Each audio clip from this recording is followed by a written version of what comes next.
Isaalang-alang ang mga obserbasyong nakikita sa paligid, espesipiko at matibay na patunay ang sa tuwinay laging isa-isip.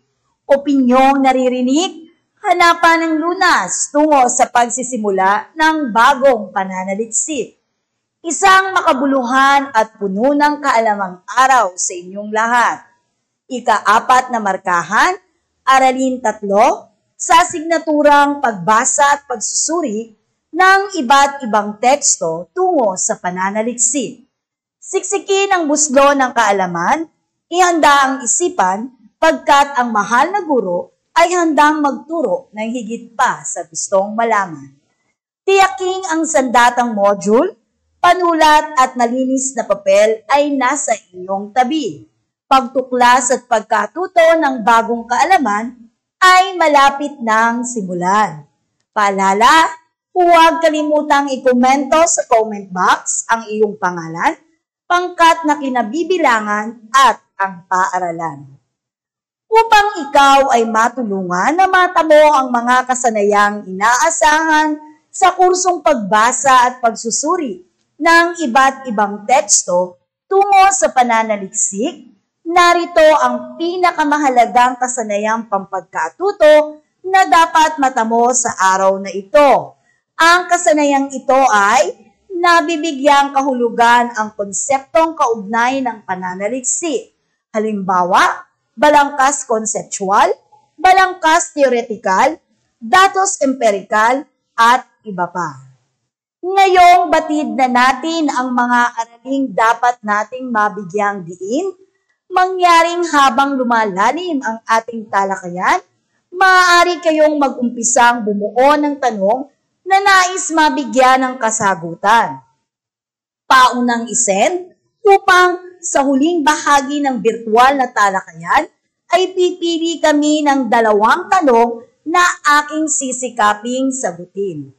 Habang tinatalakay natin ang aralin ukol sa pagbibigay kahulugan sa mga konseptong kaugnay ng pananaliksik, ay inaasahan na sa huling bahagi ng aralin ay masagot ang mahalagang tanong na bilang isang mag-aaral na nais magsaliksik, ano ang kahalagahan na mabatid ang kahulugan ng mga konseptong may kaugnayan sa pananaliksik. Magbalik-aral muna tayo ukol sa pagsusuri ng ilang halimbawang pananaliksik sa Pilipino batay sa layunin, gamit, metodo at etika sa pananaliksik na tinalakay noong nakaraang linggo. Sagutin ang 5 katanungan. Ang panuto, itipa sa comment box ang salitang wasto kung ito ay tama at X kung mali ang pahayag sa bawat bilang. May 5 segundong laan sa pagsagot sa bawat bilang. Unang bilang. Ang metodo ay tumutukoy sa paraang ginagamit ng mananaliksik sa pagkuha ng datos at pagsusuri ng paksa. 5 segundo ang laan.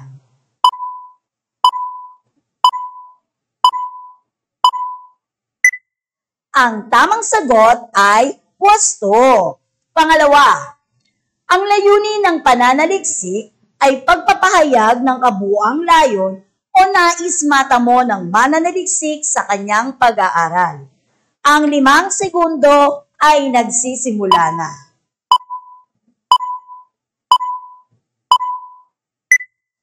Tumpak ka kung ang itinipang sagot ay wasto.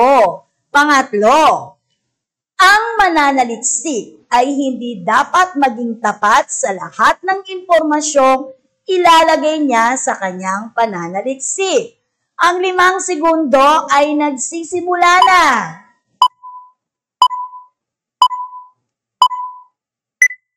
Kung X ang isinagot, magaling. Pang-4, ang etika ay tumutukoy sa pagiging subjektibo at matapat ng anumang pahayag sa kabuuan ng sulating pananaliksik. Ang 5 segundo ay nagsisimula na.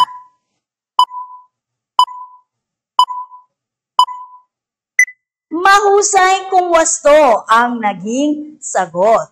Ang huling bilang, 5. Maituturing na plagiarism ang pagkopya sa isang bahagi ng akdang hindi kinilala ang may akda kahit pa ito ay may kaunting pagbabago sa ayos ng pangungusap. 5 segundo sa pagsagot.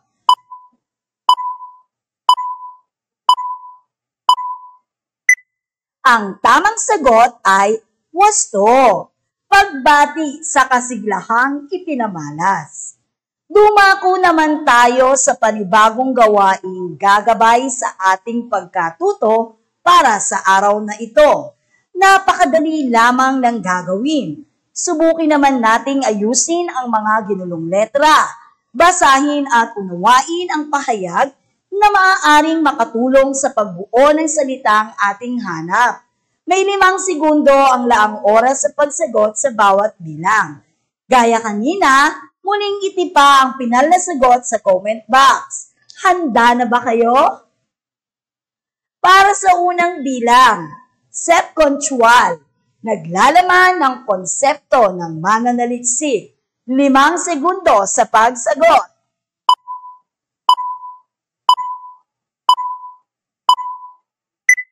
Ang hanap na salita ay conceptual. 2, tikal reteo, tumutukoy sa mga teoryang nabuo na nakatutulong upang maging batayan o gabay sa pagpapatibay ng isinasagawang pananaliksik. 5 segundo sa pagsagot.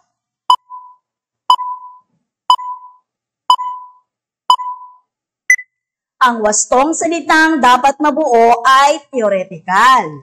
3, recalmepi, impormasyong nakalap mula sa kombinasyon ng dalawa o higit pang metodo ng pananaliksik. 5 segundo sa pagsagot.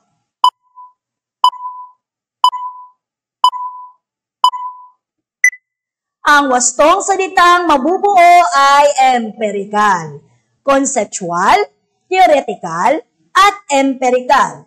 Ito ang mga konseptong pangwika na pag-uukulan ng pansin sa araling ito.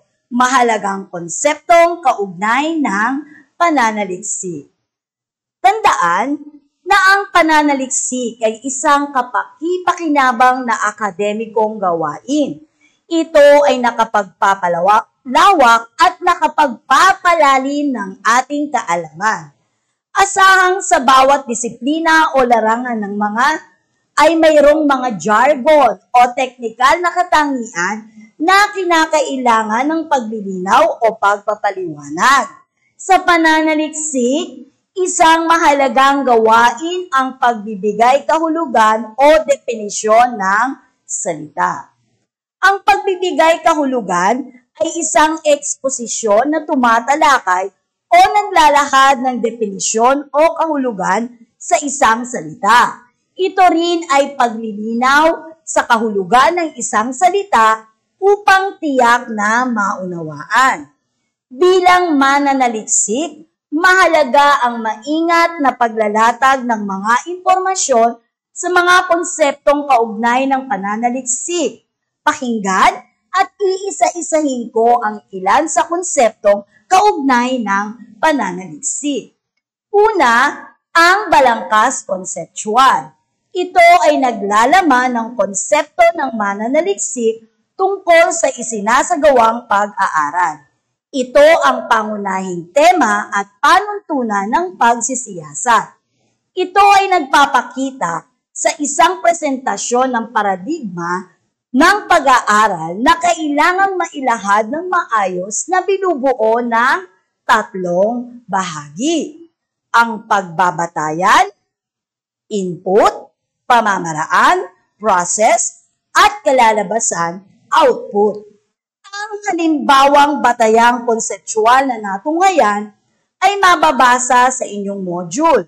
Ang ginamit na halimbawa ay buhat sa pananaliksik na pinamagatang antas ng motibasyon sa pagkatuto ng mga mag-aaral sa pagtuturong online at instruksyong modular sa kaunlaran, senior high school taong 2020 hanggang 2021. Sapagkat ito ay magkakaugnay na konsepto, ito ay dapat na nakaayos sa lohikal na istruktura sa tulong ng larawan o biswal na nagpapakita ng pagkakaugnay ng mga ideya. Ikalawa, balangkas teoretikal. Ito ay tumutukoy sa mga teoryang nabuo na nakatulong upang maging batayan o gabay sa pagpapatibay ng isinasagawang pananaliksik. Mahalagang maglahad ng mga teorya bilang suporta sa pananaliksik sapagkat ang mga ito ay magpapatunay kung bakit mahalaga at napapanahon ang pananaliksik. Bakit mahalaga ang balangkas teoretikal? Mahalaga ang balangkas teoretikal upang matulungan ang mananaliksik sa paghahanap sa angkop na dulog, analytical na kaparaanan at mga hakbangin ukol sa katanungan o layunin ng sinasaliksik na ginagawa. Sa pamamagitan nito, mas binibigyan lalim at paglalapat ang ginagawang saliksik. Nabanggit natin ang salitang balangkas. Ano nga ba ang balangkas? Ayon kina Grant at Osalun ng 2014, sa Journal ni Adam noong 2018, ang balangkas ay nagsisilbi daw na blueprint o gabay sa pananaliksik. Ito ay mahalagang bahagi ng pananaliksik upang matiyak ang landas na tinutungo habang ginagawa ang papel at naiwasan ang paglihis sa paksang napili. Ang balangkas na ito ay nakatutulong sa mga mananaliksik bilang pundasyon ng tila binubuong gusali. Ikatlo, ang datos empirikal. Ito ay ang mga impormasyong nakalap mula sa kombinasyon ng dalawa o higit pang metodo ng pananaliksik, obserbasyon, pakikipanayam, o eksperimentasyon at iba pa.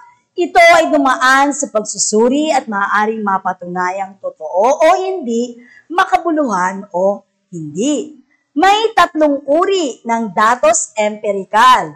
Una, tekstual na paglalarawan sa datos sa paraang patalata. Pangalawa, tabular, paglalarawan sa datos gamit ang estatistikal na talahanayan. At ang pangatlo, grapikal, paglalarawan sa datos gamit ang visual na representasyon katulad ng line graph, pie graph, at bar graph. Paano ang wastong gamit ng mga graph na nabanggit? Yung line graph, maaaring gamitin kung nais ipakita ang pagbabago sa variable o numero sa haba ng panahon. Ang pie graph naman, isang bilog na nahahati sa iba't ibang bahagi upang maipakita ang pagkakaiba-iba ng bilang ng isang grupo ayon sa mga kategorya ng pag-aaral. Samantalang ang bar graph, maaaring gamitin kung may dalawa o higit pang datos na magkahiwalay at ipinaghahambing. Sumapit naman ang sandali upang sukatin ko ang inyong galing. Ang panutok, piliin ang letra ng konseptong inilahad sa bawat bilang. At 5 segundo ang laang oras sa pagsagot sa bawat bilang. Unang bilang. Ang mga bahaging ito ay ang pagbabatayan o input, pamamaraan, process at kalalabasan output. A. Balangkas theoretical. B. Balangkas conceptual. C. Datos empirical. 5 segundo sa pagsagot.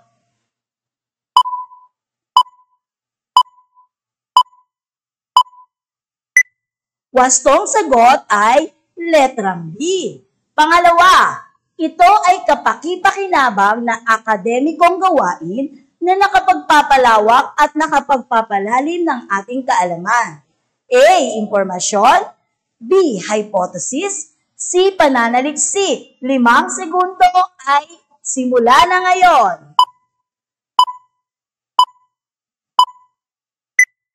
Tumpak ang sagot kung letter C ang iyong itinipa. Pangatlo, Naglalaman ng teoryang nabuo na nakatutulong upang maging batayan o gabay sa pagpapatibay ng isinasagawang pananaliksik. A. Balangkas teoretikal, B. Balangkas konseptual, C. Impormasyon. 5 segundo sa pagsagot.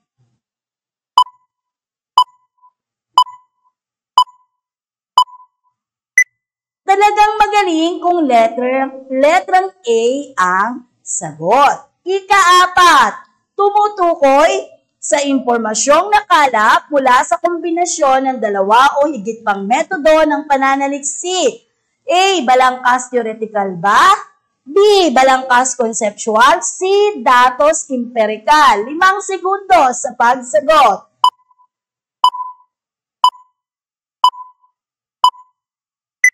Subok ang galing kung letrang C ang naging sagot. Ika-5, huling item, nagsisilbing suporta sa pananaliksik sapagkat ang mga ito ang nagpapatunay kung bakit mahalaga at napapanahon ang pananaliksik. A. Balangkas conceptual, B. Balangkas theoretical, C. Pananaliksik. 5 segundo sa pagsagot. Letrang B ang sagot para sa huling item. Binabati ko kayo sa husay at tiyagang ipinamalas. Tandaan, ang ilan sa mga halagang konseptong kaugnay ng pananaliksik na ating tinalakay. Ang balangkas conceptual, balangkas theoretical, at datos empirical. Ang iba pang konsepto ay tatalakayin sa susunod na aralin. Sagutin natin ang mahalagang tanong bilang isang mag-aaral na nais magsaliksik. Ano ang kahalagahan na mabatid ang kahulugan ng mga konseptong may kaugnayan sa pananaliksik? Bawat disiplina o larang ay may mga jargon o teknikal na katangian. Napakahalagang magkaroon ng eksposisyon sa pagbibigay at paglalahad ng definisyon sa isang salita upang magkaroon ng gabay sa pagbibigay linaw at maging sa wastong gamit ng mga teknikal na katangian na kinakailangan sa pagpapaliwanag o paglilinaw sa isinasagawa, maging sa isinagawang pananaliksik. Kanina, sa pagsisimula ng ating talakayan ay hinayaan ko kayong sumulat ng inyong katanungan. Nakapili na kami ng 2 tanong na agaran sasagutin. Unang tanong. Ang tanong ay buhat sa Bignay National High School. Ang tanong ay paano napapalawak at napapalalim ng pananaliksik ang ating kaalaman. Salamat sa magandang tanong. Gamit ang mga masasaliksik at mababasang aklat, pag-aaral, artikulo o kaya naman isang journal, makakakuha ng bagong kaalaman at konsepto na hindi mo pabatid na kung saan ang mga bagong kaalamang ito ay magsisilbing tulay upang lumawak ang pagtingin sa mga bagay-bagay at maging sa lipunang kinabibilangan. Ikalawang tanong, mula sa Karuhatan National High School, paano malalaman kung may kredibilidad ang pinaghanguang sanggunian sa isang pananaliksik? Tiyakin na ang mga sanggunian ay isinulat at inilathala ng mga eksperto sa paggawa ng mga siyentipikong pag-aaral. Ang ibang katanungan ay sasagutin ng inyong guro sa follow-up discussion. Para sa inyong takda, saliksikin at itala sa inyong kwaderno ang iba pang mahalagang konseptong kaugnay ng pananaliksik. Pagbati sa lahat, matagumpay nating natamo ang pinakamahalagang kasanayan sa pagkatuto. Ang nabibigyang kahulugan ang mga konseptong kaugnay ng pananaliksik. Halimbawa ay ang balangkas konseptual, balangkas theoretical, datos empirical, at iba pa. Ika nga ng ating pambansang alagad na sining na si Virgilio Almario, ang pangwakas na hasik ng pananaliksik ay karunungan. Ako, si Ginang Shirley Hoyo Salva, mula sa Parada National High School, nagsasabing anuman ang sitwasyon, tuloy ang edukasyon. Sulong edukalidad. Paalam!